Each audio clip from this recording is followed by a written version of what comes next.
नमस्कार, हम हैं मृत्यु।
और पट्टा माही यह मामला अपना का बताई कि 1923 के यानी कि आज़ादी के पहले के मामला या 1923 से यह में के ही मामला रहा कि जौने का ही मध्यस्थता के अलावा कोनो दूसरा रास्ता नहीं रहा।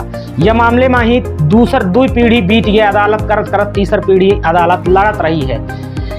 यह पूरा मामला बताई थी अपना का कि यह पूरा मामला है ग्राम लोहाड़ी जिला सीधी के ही वर्ष 1923 में ही बंदोबस्त में ही शंकर कलार के नाम पट्टा मिल जाता है।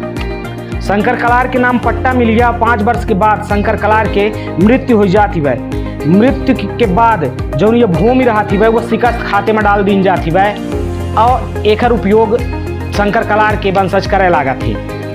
अब राजस्व अभिलेखन में ही शंकर कलार के नाम दर्ज हो जाता है और शंकर कलार की मृत्यु के बाद यह भूमि राम प्यारे छैलू राम बद्रीनाथ के कब्जे में हो जाती। यह भूमि जब उसकी मृत्यु के बाद यह भूमि हो जाती वह राम प्यारे छैलू राम और बद्री राम के काबिज हो जाती यह जमीन में ही और एकर लगान भरे लागत थे। यह लगान के जौन इनकर लगान भरे के ही प्रक्रिया शुरू होती वह वर्ष 1929 में शुरू होती 1929 में शुरू होती और ये लगान भरत चले आवत रहा थे। अब एक दिन ऐसा आवत हवे कि जौन शंकर कलार के ही असली बारिश रहा जिनके पास पट्टा रहा ऊ जाए के ही माननीय न्यायालय में ही दरवाजा खटखटाइन कि यह हमारे नाम पट्टा हवे और यह पट्टा में ही यह हमका यह भूमि दिवाई जाए। अब जब यह मामले में ही साक्ष्य तथ्य प्रस्तुत किए गए माननीय न्यायालय के समक्ष तो पता चला कि 1929 से ही यह लगान दे लागे जौन व्यक्ति काबिज है जौन व्यक्ति के पास कब्जा है वह व्यक्ति लगान भरत चलावत रहा। अब इतने बरसन से ही अपना कौनो चीज़ का ही उपयोग करी लागन और लगान भरित लागन मेंटेनेंस करित लागन और इतने साले बाद अचानक को 10-20 साल बाद आए के कहे कि हमारा प्रॉपर्टी है तो अपना जाहिर सी बात है कि न्यायालय के शरण में जाप जौन प्रतिवादी जब यह बात करीस के हम ही यह भूमि दिवाई जाए न्यायालय के समक्ष तब वादी का ही बुलावागा पता कीनगा तो वादी यह साक्ष्य रखी से और यह बताइस वादी की यह जो भूमि है एम हम इतने वर्षन से यानी कि 1929 से हम काबिज हैं। अच्छा यह मामला न्यायालय के समक्ष 16/12/1971 में प्रस्तुत किया रहा है। यह मामले में ही जब यह मामला न्यायालय के सामने आवा यह मामले में दोनों प्रस्तुत भी वादी प्रतिवादी जब वादी के ही पूरा साक्ष्य देखागा पूरा कागज देखागा तो वाकई में वादी वह जमीन में काबिज रहा। मुकदमा इंठे ही वादी जीत जाता है और पट्टे के आधार पर भूमि नहीं मिलती है।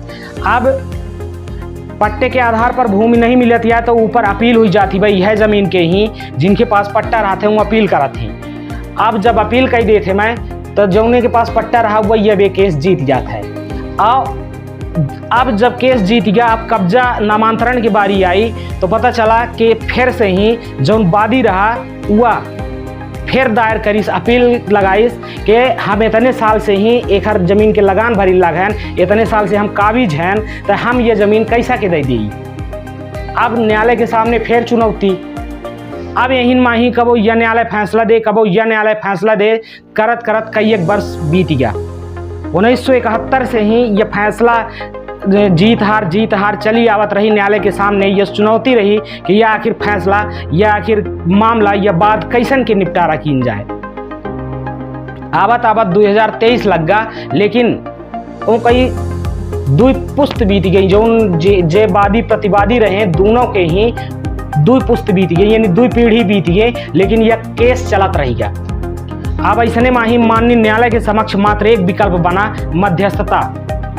काहे कि न्यायालय सबूतन के आधार पर, गवाहन के आधार पर, साक्ष्यन के आधार पर चलवा करती हैं। अब यमे के अन्याय के साथ अदालत कह दे कि जे एक जने काबिज हमा उन अदालत कह रहे हैं, और जे जिनके पास पट्टा है उन लड़ी रहे हैं कि यह जमीन हमका मिले, उन अदालत कह रहे हैं। मामले में ही समझौता मात्र एक विकल्प रहा और दोनों पक्ष का बुलाए के ही माननीय न्यायालय समझौता करवावे के कोशिश करी के माननीय न्यायालय के टीम गठन भय के समझौता करवावा जाए, लेकिन पहली बेर सफलता नहीं मिली। अपना बताई थी कि कौन यह केस के वकील को रहे और कैसन के ही यह समझौता करवाई ना, कैसन के यह केस साल भाग। अपना को बताई कि प्रकरण में ही वादी अपीलगण की ओर से अधिवक्ता श्री महेंद्र पाठक रहे, यानी कि जो अपील कर रहे हैं उनकी ओर से ही महेंद्र पाठक जी रहे, और प्रत्यक्षी प्रतिवादी गण की ओर से अधिवक्ता अरुण सिंह चौहान रहे। इन दोनों जने ये केस का सॉल्व करे में ही अहम भूमिका निभावत है। दिनांक 23/1/2023 का ही उभय पक्ष के अधिवक्ता गण संयुक्त प्रयास से राजीनामा की संभावना प्रकट करिन के मध्यस्थता करवाई जाए, और इन दोनों का ही मध्यस्थता के अलावा कौनो चारा नहीं आए कि यह केस सॉल्व हुई।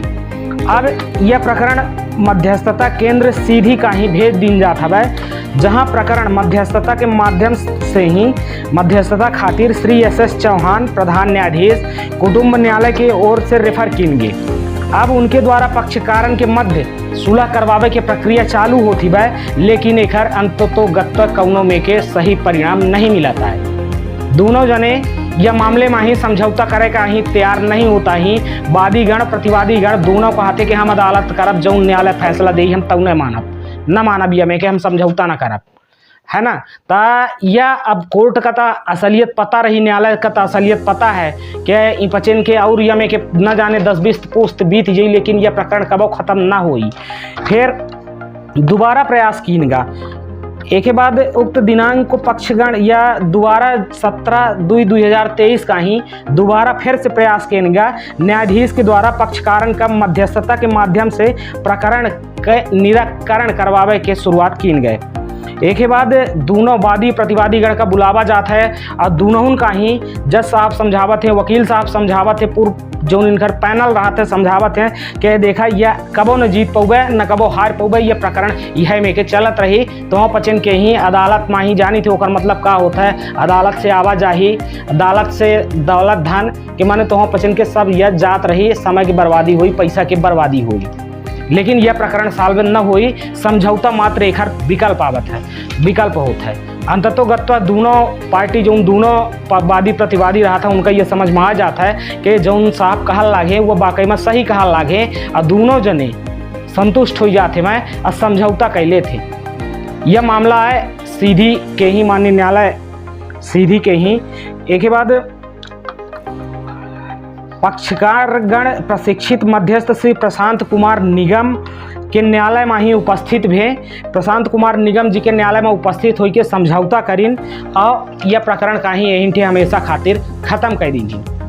यह अपना का बताई कि एक पहल ऐसा केस है आज़ादी के बाद से कि जौन माननीय न्यायालय यह में के मध्यस्थता के माध्यम से यह प्रकरण का सुलझाई नहीं। अपने को बताई कि माननीय न्यायालय की यह अपील रही कि लोग यह में कि जौन अदालत करत लाए वह अदालत से अपन समय और पैसा न बर्बाद करें, काहे के समय लागत है, अब मोटी फीस चुकावे का पड़ा थी वकील के ही, काहे के एखर कौनो यह पीढ़ी दर पीढ़ी चले वाला मामला आए, चले वाला अदालत आए, मात्र एखर एक विकल्प है समझौता, कि दोनों पक्ष आपस में समझौता कैले और अदालत के चक्कर में न पड़ा। यह रहा पूरा मामला। आई अपना पंचन का ही वादी प्रतिवादी के वकीलन से मिलवाई थे और सुनवाई थे कि का कुछ कहा है। अपना पंचन का ही कोर्ट से ही आज बघेली संवाद में ही एक प्रकरण दिखाई थी। कोर्ट माननीय न्यायालय के प्रकरण है। यह प्रकरण बताई कि कम से कम 2 पीढ़ी बीत गई लड़त अदालत करत, लेकिन कौनो में के निराकरण नहीं हो पावत रहा। दोनों पक्ष जमीन के विवाद रहा, दोनों पक्ष अब समझे का तैयार नहीं रहे, अब अदालत करें, जबकि 2 पीढ़ी से यह अदालत चल रही है। लेकिन एमा ही मध्यस्थता करवाई गए माननीय न्यायालय के द्वारा, और यह एक तीसरा विकल्प दूंगा और समझाइश देंगे दोनों पक्षन का ही के अदालत लड़े से कौनो फायदा नहीं है। आपस में समझौता कैलें, समझौता करे के बाद या आपस में ही जितना जमीन है दोनों बराबर अपन ले लें। आइए अपना कहीं वकील साहब से मिलवाई थे, ये प्रकरण जानने की कोशिश करी थी कि आखिर क्या प्रकरण है। नमस्कार, क्या मामला था सर? ज़मीन का विवाद था, एक के नाम कब्जा था, दूसरे के नाम पट्टा था। इसी का विवाद चल रहा है 60-65 साल से।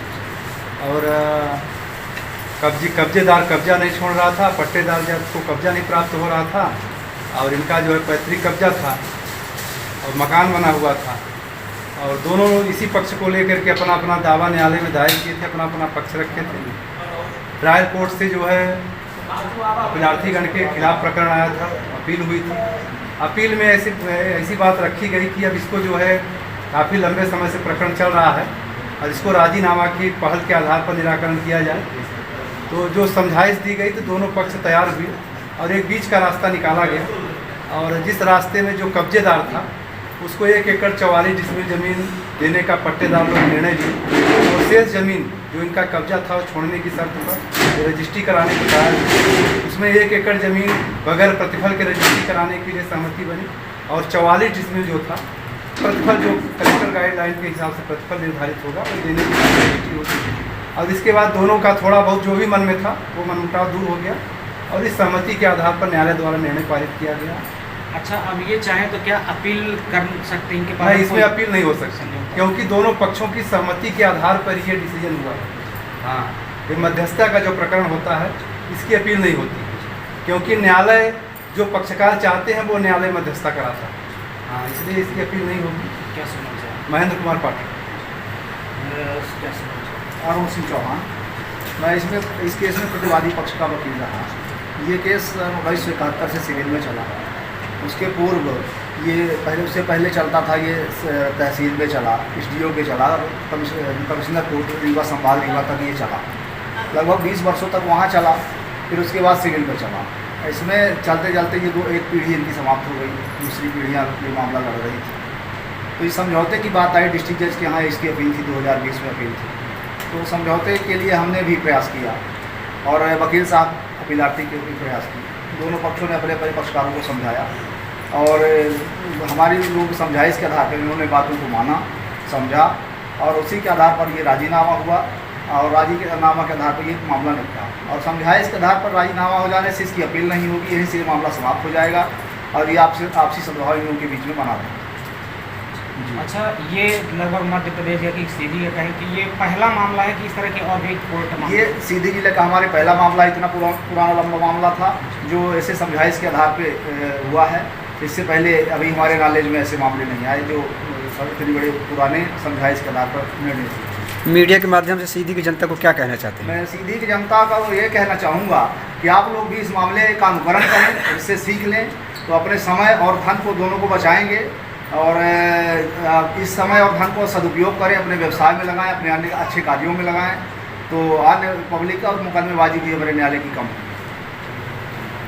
तो ये मामला है कि देखा आपने कि 2 पक्ष जहाँ लड़ रहे थे उनकी पीढ़ियाँ लड़ रहे थे और अगर न्यायालय मध्यस्थता न करवाते तो अभी ये लड़ते ही जाते आगे।